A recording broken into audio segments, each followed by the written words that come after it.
Welcome back to another MobileSentrix tips and tricks. My name is Derek, and today we're going to be talking about one of the issues that we've been seeing a lot with the Samsung Folds and Flips, and that is a blackout screen.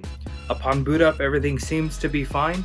When you close it and try to open it again, it doesn't come back on. So if that's the issue you're dealing with, you come to the right place. Let's go over why this occurs and how to fix it. Let's get into the video.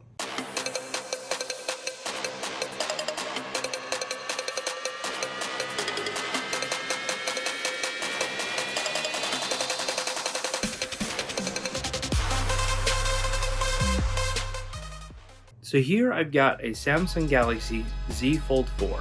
As you can see, the back is on and working. When we go to close it, it stays on. When we go to open it, it doesn't show the front.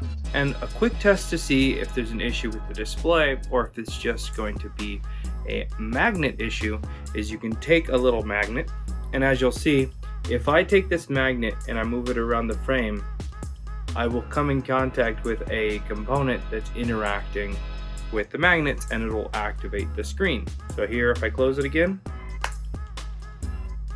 comes on, open it back up, nothing happens.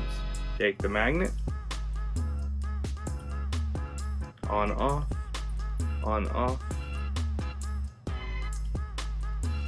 You can see the interaction with the magnet.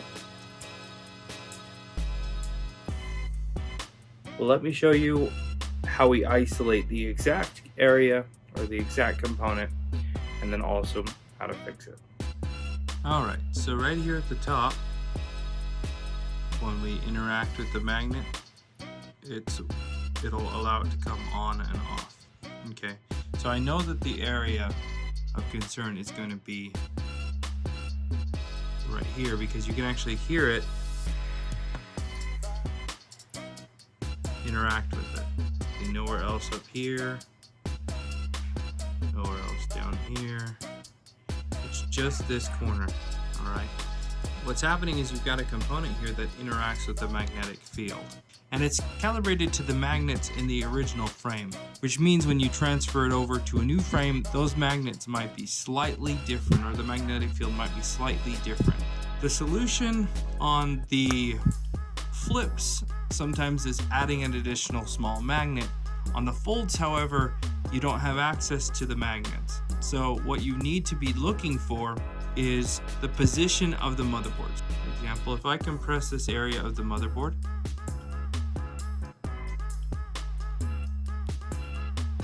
the screen comes on. If I continue to hold it down and I close it, it activates the back one. If I let go, and we go to open it back up, it's still not there.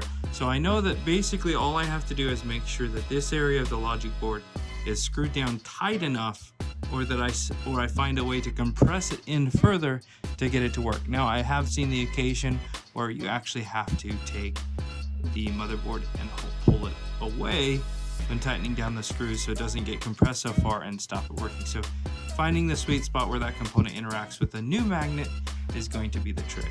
So I'm going to go ahead and put the screws back in, tighten this down, and we'll see if I can find that sweet spot. Alright, so now I've got the bracket back in with the screws nice and tight. I have the outside working, okay, and when I open it up, now the inside's working. You can kind of hear it engage and work. So now we just need to go and put the back on, and this phone is good to go. Alright, there we go. We've got a phone that now has a screen on the outside, and when we open it up, it has the screen on the inside. It really comes down to finding where the motherboard wants to interact with the magnet. As I stated previously, it's calibrated to the magnetic field in the original frame, and so the new frame might have a slightly different magnetic field. So finding that sweet spot is going to be the solution. Yours might be a little bit more tricky to find than mine was. Mine was just simply making sure that things were screwed down tightly, which is what I find in most cases.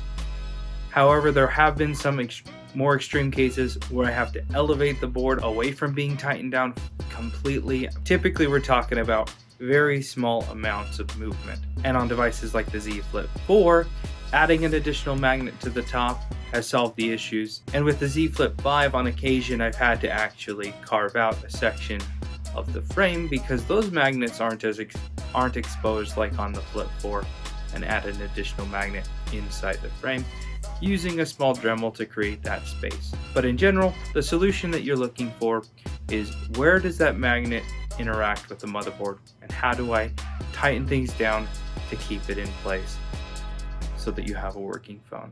If you have any questions, leave them in the comments below. Thanks a ton for watching. We'll see you in the next video.